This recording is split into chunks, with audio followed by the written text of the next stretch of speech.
Good morning, good afternoon, good evening. I just got out of the ice bath and the sauna. That's why my hair is wet.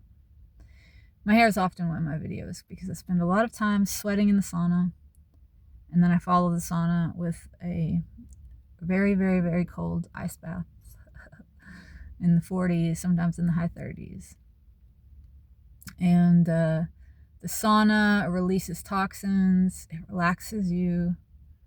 The ice bath invigorates you. It releases all sorts of feel-good chemicals. It's great for your immune system. It's good natural medicine. And it's intense. It feels like an act of surrender, like a physiological surrender. Just leaning into that discomfort and becoming comfortable with it, right? I talk a lot about surrender on this channel, more in terms, though, of spiritual surrender.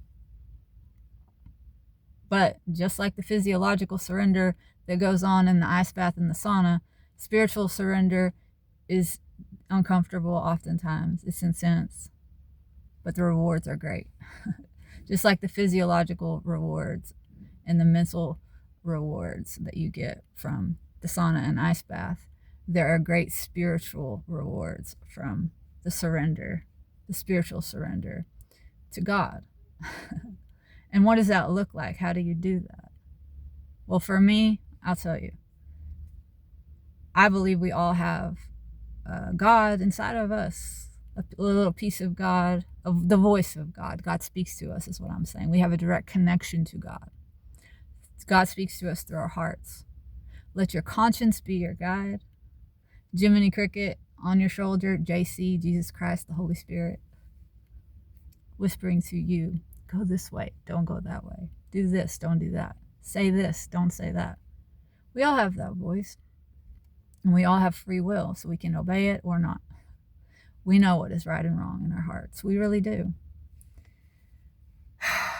Now, when we choose to go against that because we think it's going to benefit us personally in some way in the short term, and we listen to our own small self, that little devil on our shoulder, we get further away from the Holy Spirit. It gets harder to hear that voice. Okay? So if you keep going in the direction of your own selfish desires, that voice gets fainter and fainter and fainter and fainter until you lose the signal, you lose the sound, and you are lost in the wilderness. Right? That's the path to hell. That wilderness, being lost in that wilderness, having severed your connection to God, not being able to hear the Holy Spirit, that is hell. That's your own personal hell. And so this is how I have come to know for certain the difference between my own selfish voice in my head, my ego, versus that of God, because I have wandered so far away from God through disobedience at one point in my life that I became utterly lost in the wilderness of the hell of my own making. You don't know what you've got till it's gone. That's how you know, because I lost it. And it was terrifying. And I spent almost 2 years in a sort of purgatory where I wasn't quite dead, but I definitely wasn't alive. I wasn't able to participate in life, but I saw life going on and happening all around me. I could see it. I could see the beauty, but I couldn't touch it. Okay. But Jesus Christ showed up for me. Jesus kept reaching his hand out to me, the Holy Spirit, in my darkest time. And I surrendered finally. I laid it down. I stopped fighting. I stopped trying to figure out how to fix it on my own. I let go of all the things that I had been attached to. That's what led me to my personal hell. I'd become attached to all these things and they fell away. And I was so attached to them when they fell away, I thought that I had died. But it was my small self that had died. But I thought that that's who I was. But no, I'm a child of God, and Christ showed up and reminded me of that.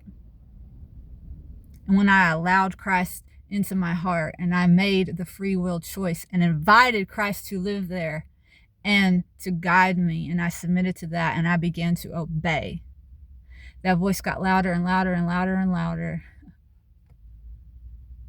And I know very clearly the sound of God's voice now. That's how I know, because I lost it. And I promise you, you don't want to lose that voice. So while you still have it, obey, please. Please, please, please obey.